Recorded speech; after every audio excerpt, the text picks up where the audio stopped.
Paano ko kaya makikilala ang babae para sa akin na nais kong makasama habang buhay? Paano kung hindi niya ako gusto? Baka ang pangarap ko ay mawalan na lang bigla ng kulay. Kahit na ganun na mangyari, hindi ako titigil dahil pag-ibig ko sa kanya ay tunay.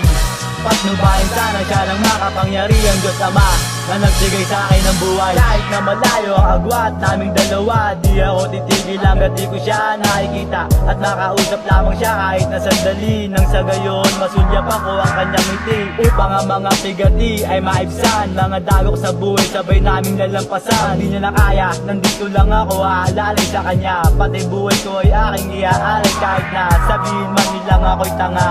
Basta't alam ko sa sarili kong mahal ko siya, walang iba. Di na ako maghahanap pa ng ibang babae na magiging parte ng buhay ko. Siya lang palagi ang aking inaasam na makasama at makatabi. Makayakap ko sa malamig at maginaw na gabi.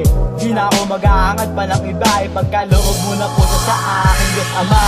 Yeah, paano ko kaya makikilala ang babae para sa akin na nais kong makasama habang buhay? Paano kung hindi niya ako gusto? Baka ang pangarap ko ay mawalan na lang bigla ng kulay.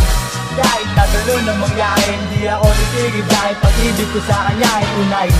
Patnubayan sana siya ng makapangyarihan Diyos Ama na nagbigay sa akin ng buhay. Hindi na makapagpantay sa kanyang pagdating, kaya ako'y sumulat upang aking maiparating ang aking nararamdaman. Kahit malayo ang pagitan naming dalawa, hindi malago ang maging kami dahil maraming paraan. Siya lang ang gusto ko, yan ang lagi niyong tandaan. Di kami kaya pag-iwalayin ng bagyot tunog dahil di yun ang kalooban ng Diyos.